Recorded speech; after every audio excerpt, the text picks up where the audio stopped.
Welcome to Compassionate Conversations, a podcast produced by the National Alliance on Mental Illness, NAMI Racine County, discussing subjects related to mental health and mental illness. My name is Carlos Frick, Communications and Advocacy Manager for NAMI Racine County, and your host today. On today's episode, we're chatting with Harley Godowski, a therapist specialized on maternal mental health, about self compassion, what it is, and how we can make it part of our daily practice. Hello, Harley. Welcome to Compassionate Conversations. Hi. Before we go on with our conversation, you are a therapist specialized on maternal mental health. What is that? Sure, that's right. So my specialty and niche is working with women and mothers. Maternal mental health is pre-pregnancy, during pregnancy, and post-pregnancy. Oh, cool. Interesting. Now, I also know that you have a TikTok account called Just a Mother Therapist, and that you use that account to talk about mental health in general, but also a lot about self compassion. I love the way you do it because it's very fresh and it's very, sometimes even funny. Now, what motivates you to create that account and to talk about self compassion? Sure, thank you. Um, Self-compassion to me is being able to look at yourself and say, I'm imperfect. I have broken parts about me. I have been through some stuff, right, that I need help with. And that's okay because there's no such thing as perfect. Perfect should be a word that is eliminated from our vocabulary, especially in mental health, right? Especially in mental health, because it's just not possible. And so going back to the maternal mental health is we have this idea of what moms should be and how they should feel and should act. And that's not always the case, right? And Right. so I think you can relate, right? You're a dad. Right. And so it's Yeah. pretty similar. And to answer your question, I suppose what motivates me is pretty similar to that. I'm sure you could guess is my son. When I had him, it was the middle of a pandemic, and so it was rough, right? So anybody who's had a kid can say that they know the first year or two is rough in general. Right. Yeah. But especially things were shut down. We couldn't go and socialize. We couldn't take him to the library and just hang out. We couldn't go to grocery stores. We were stuck at home, and so we were isolated, which was really hard. So Right. So because the pandemic itself created another pandemic, and it was sort of a mental health pandemic. yeah, totally, yeah.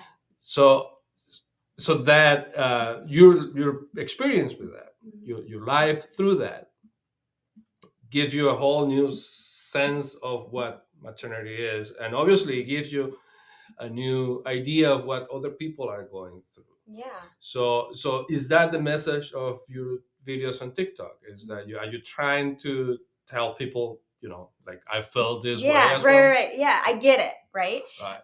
And you're not alone, right? So we all are going through again, right? Like when you have a kid, when you become a mom and a parent, I should say parent, you're going through it. It's hard, it's tough. But just to know that there's hope and it can get better if you get the help that you need. That's awesome. So if you're listening, go to TikTok and follow Harley. Thank you. Just a Mother Therapist. And yeah, I mean, I think the way you actually deliver the message, it is interesting and it's really profound. Even though it doesn't, it's TikTok, Right. But it's. I think that there's a very fresh way of expressing the need that we all have for self-compassion. Yeah, totally. I agree. It just motivated me to start that account. And it's slowly growing, but it doesn't matter. It's not about how many followers I have. It's not about getting the blue check mark or anything like that. It's about if I've reached one mom, I get those messages in my inbox just saying thank you so much for sharing this, or even questions, personal questions that I'm so happy to answer, and that's what it's about. That's great. I think that's great. Thank you. I appreciate that. Now, if self-compassion is a way of life and a daily need, how do you practice that in everyday life? What do we do? How do we get that into our everyday life? Sure, that's a loaded question. So, for me, I feel like the root of it, and something that's very important and fairly easy to start implementing, is remembering that self compassion is a mindset. Mm, It's a habitual mind shift, right? So we often beat ourselves up every day without even realizing it. right. And it goes back to kind of this language of we should be, or we should feel, or we Mm. shouldn't do, right? So I always say to my clients, anytime you start using that language of I shouldn't feel or I shouldn't do that, that's a sign to me that we need to work on self compassion. Where do you think that comes from? So, what do we feel that we have to be in a certain way or respond to things in a certain way? Sure, that again, right? So there's so many factors, right? But society Mm, putting expectations on how people should look, how people should act. Of course, there are guidelines, right, to being a right. good human, a kind human. But it kind of goes down to those things that we practice in our daily life. So if we're saying to ourselves, we shouldn't feel anger, we Mm, shouldn't be feeling this sad right now, or we shouldn't be this upset with our kids. Well, you are. And so right. let's validate that piece. Something that I always try to remember is when we have a friend sitting in front of us, right? Mm, And they are telling us they're really upset or they're going through something really hard. How many times are we going to tell them they shouldn't feel that way? right. Yeah. Get out of here because you're not allowed to feel that way, right? Mm. You don't do that to a friend. So why do we do that to But we do it ourselves? almost We do naturally, to right? ourselves, Yeah. right? And so not when someone feels validated and heard and understood, that voice and that self-critic starts to calm down and starts to Oh, get quiet, right? But when we're telling it, you're not allowed to feel that way. You're not allowed to do this. You're not allowed. It's going to get louder and it's going to keep yelling at you and right. saying, "But I do. I am." Right? Right. Does that So make sense? so is that yeah, no, no, Yeah. perfect sense. So that is what we call self-compassion then, to embrace what we're Yeah. feeling and how we're feeling, good or bad, Yeah. because it can be either way, Sure. but just kind of give validation to ourselves and To our ourselves. own feelings. Totally.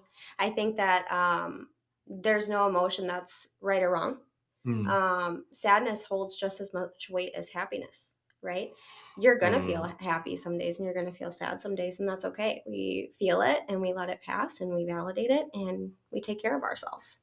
Now, okay, that's the pre, right? So Hmm. what do we do once we feel that way? Sure. What's the next step? Because again, we're talking about self-compassion as a way of embracing how we feel and what we feel, or what we do, but that doesn't mean that we cannot judge our actions or our feelings. Hmm.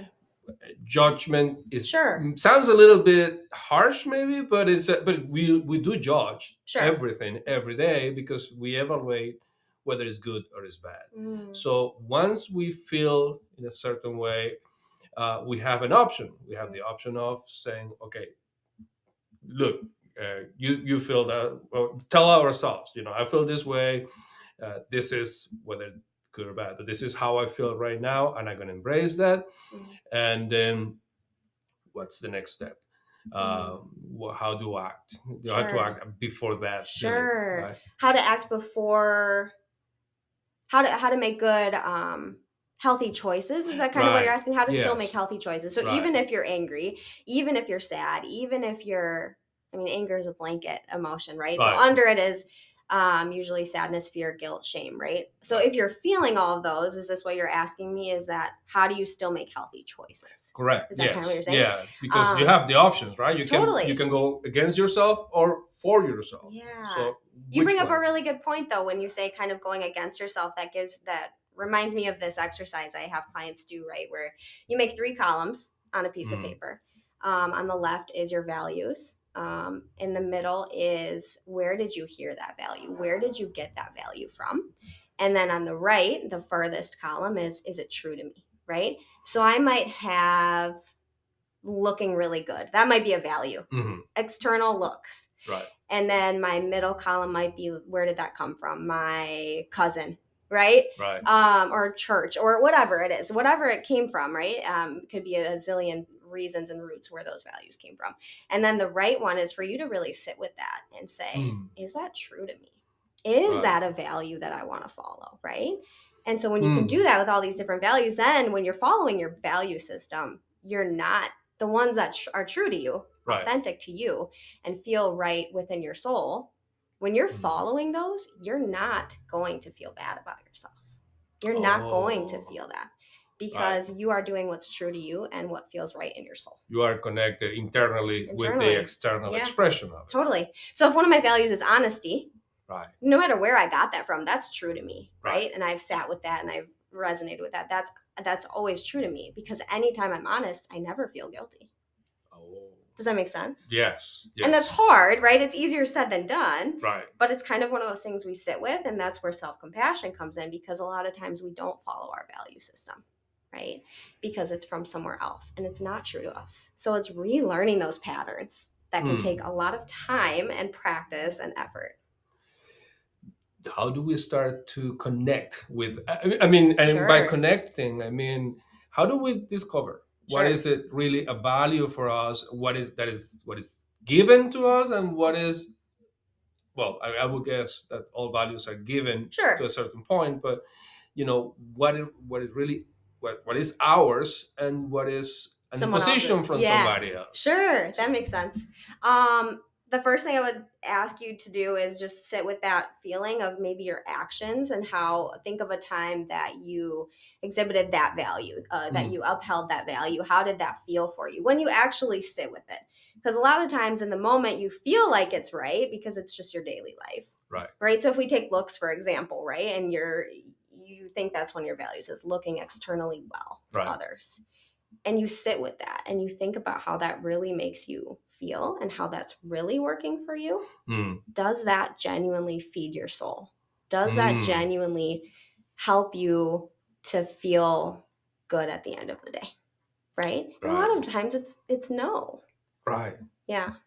Does that make sense? Yeah, absolutely. Yeah. Absolutely. No, I think it's a great way of looking at yourself, not just through the external expressions of yourself, but whether or not they really connect with you at the end of the day. I have a friend who used to say that the only things you will remember the next day are the things that you could remember when you went to bed that night. Like that stuff that stayed with you. And the rest just washes away. So I love the concept. I love the concept because then self-compassion goes through understanding who you are and then acting according to that. Sure. And so I'll give an example too I just thought of, right? So with moms in general. So we're taking the niche of moms. One of your values you might think and you might feel is for your kids to listen to you, right? For them to respect you maybe even, right? And so then you go to where you learned that, how you learned that. Maybe it was your parents yelling at you to get you to listen to them. Right? And so now you sit with that and you think about, okay, when did I yell at my kids to get them to listen to me? And how does that feel for me as a parent? So maybe now you're rewiring your value system to a level of more mutual respect versus I need this person. And this could be to anybody, right? But I need this person to listen to me and I'll go through any hoops, any behaviors to get them to listen. But how does that actually make you feel? Right? Does that make sense? Yeah. Wow. So don't repeat what you didn't like when you were a kid. Sure. Yeah, that sums it up. Yeah. I'm afraid that we all do that. I think we all do that. That's so hard. How many times you say to yourself, oh man, I sounded just like my dad or I sounded just like my mom, right? In a way and nobody seems to say that like happy. Yeah. Right. Oh yeah, I sounded like my dad. Yay. Yeah, no. Totally. Okay, that's funny. However, how do we exercise self-compassion when that happens? Because it's a really serious situation. I mean, like if you yell at your child and you don't feel good about it, how do we practice self-compassion? Sure. I think those are the defining moments to practice self-compassion, right? And we know that when we're learning something new, we have to have practice for it, right? So being mindful of, okay, I just messed up. I just did something that doesn't align right with me and how I want to be as a person, as a parent, or treat others, right? And so taking a step back, and two things is repair and accountability, right? And so with that person, right, typically you exhibited an action that hurt somebody else, maybe, right? Hmm. And so that is not going to align with you and your value system when you get a little bit deeper, right? And you figure Right. out how that feels. Right. So part of it is repairing. So we yell at our kids, right? We do something and we're like, oh my gosh, that's not cool. I totally messed up. Go to them and repair it. Go to them and repair it. The statistics show that you can hurt your children, but it is what matters the most is how do you repair that, take accountability, and fix it, right? As for It's going to happen. forgiveness. It's forgiveness. It's going Right. to happen. Because when someone hurts you, do you want them to just pretend it didn't happen? No. You want them to come to you and say, hey, I messed up. I yelled at you. I hurt you. And that was not okay. And here are the steps I'm going to work on, right? So I'll say to my son, that was not cool that mommy yelled at you. How does that make you feel? We'll process his own feelings around it. Right. And then kind of letting him know when I'm feeling that way next time, I'm going to try really hard to take a few deep breaths, to take a break, right? And then again, the accountability is within ourselves too. So maybe later at the end of the day, just sitting with yourself and remembering how was I feeling in that moment that I did that, right? Because we don't want to brush it away. That's Right. not self-compassion, right? Self-compassion is not sweeping our mistakes under the rug. It's lifting that rug up, And pulling it out, and looking at all the dirt that's under there and saying, I'm a human. Right. Now, there are two parts on this because, I mean, yes, this is easy to do with kids. Sure, it's everybody. But it's not easy to do with, adults around you or people that you love. We have a harder time. And it's probably because our accountability to them is higher. Sure. They can understand and process feelings in a different way. You could hurt somebody real bad, and they will feel it and understand it in a more developed process, to say. Sure. So going back to them and again asking for forgiveness, it's also a way of practicing self-compassion, because in a way you're taking away from yourself the out of beating, that the sense of guilt or the sense of shame, if you receive that forgiveness. Sure. Which also brings me to another point, which is self-forgiveness, right? So we're talking about, in this case of accountability, but accountability not just external, but also internal. Sure. So ask for forgiveness and forgive yourself and forgive yourself. Others, I guess, because if you understand the importance of forgiveness when you receive it, you will also understand the importance of forgiveness when you give it. Sure. Yeah, and understand better the feelings, and there's more empathy, I guess. Yeah.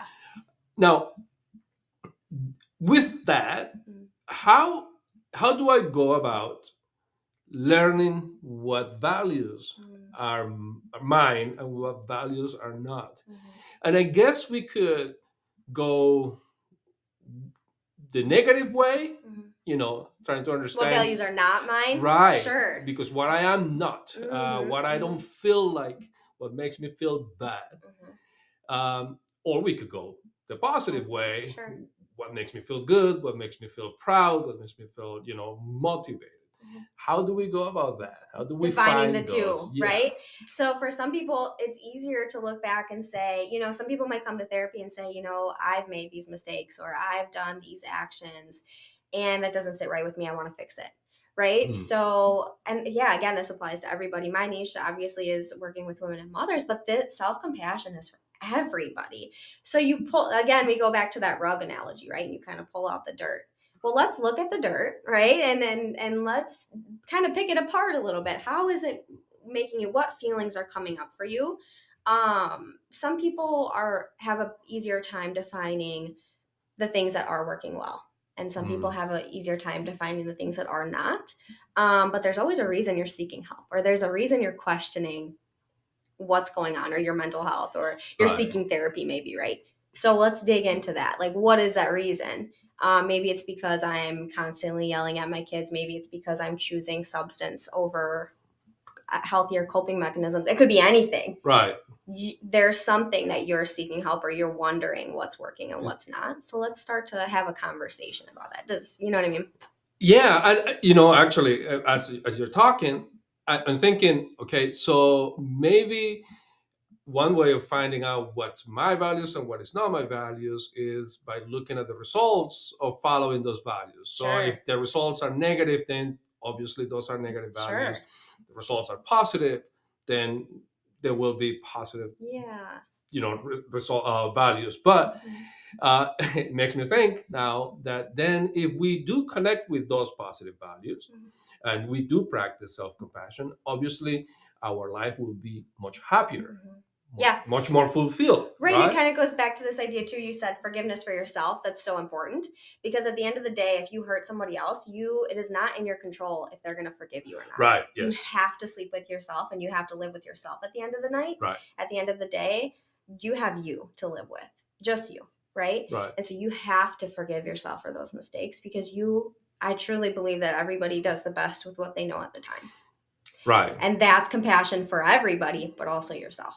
Now, but when you say forgive yourself, I mean, doesn't mean self-justification. I mean, you No. could say, okay, I messed this Mhm. up. I didn't do what was right.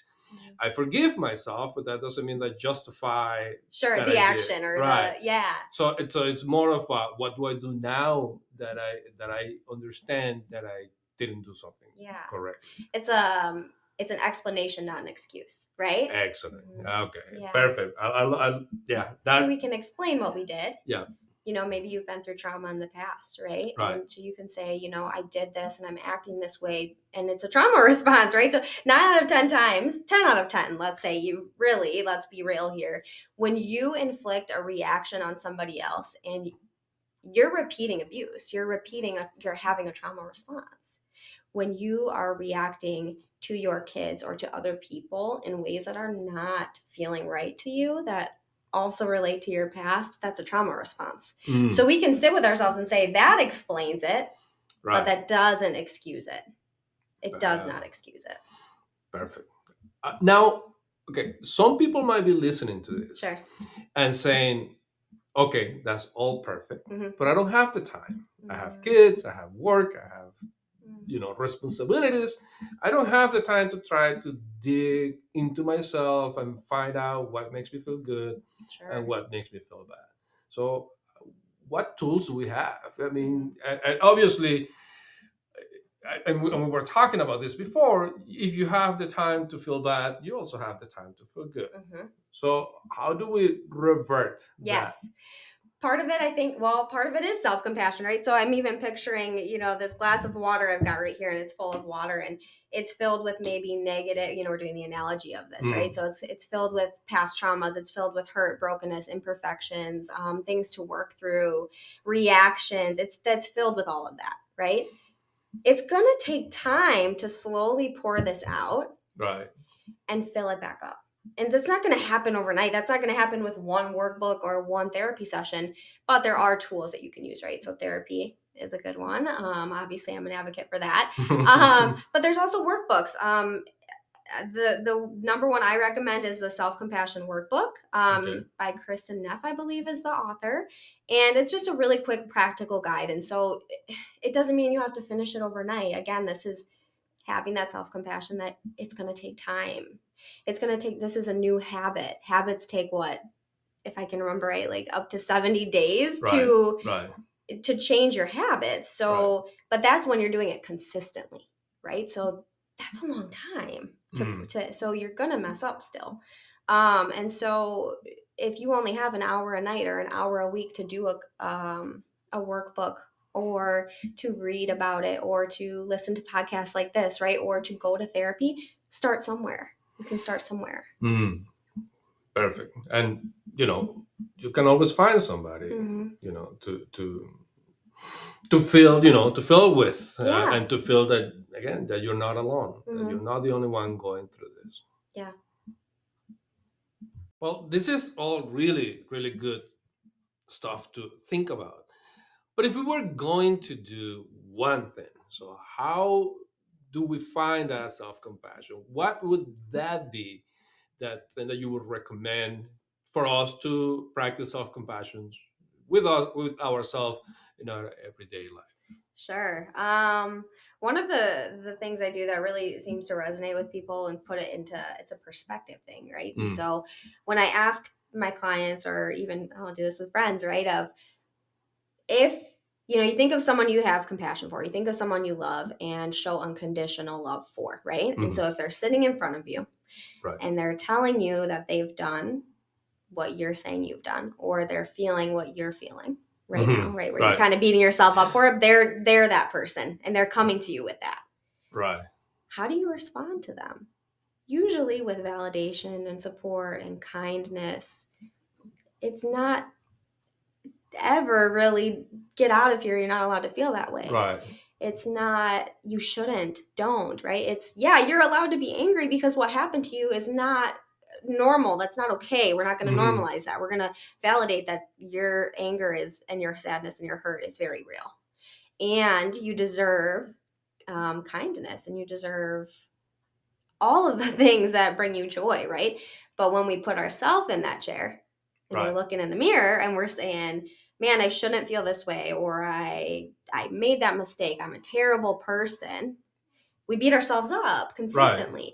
So if we can have that perspective and that mindset to say, if I wouldn't say it to my friend or my child or whoever that person is that you hold compassion and endless love for, if we wouldn't say it to that person, we don't get to say it to ourselves, right? Yeah.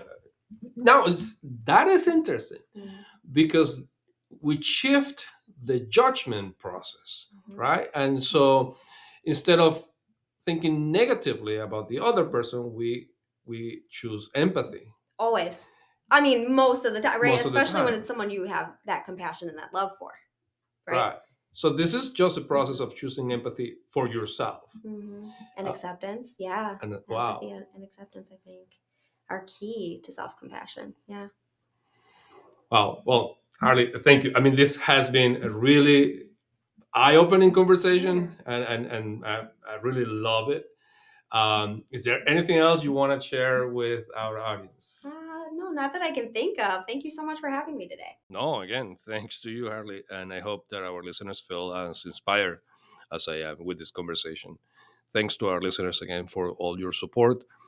This was Carlos Freck with Harley Godowski. Until our next compassionate conversation. Compassionate Conversations is brought to you in a partnership with United Way of Racine County. Thank you for your support.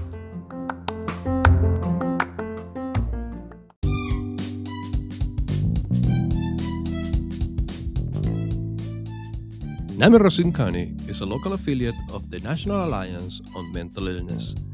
Our vision is to create a compassionate community where all people affected by mental illness live healthy, fulfilling lives.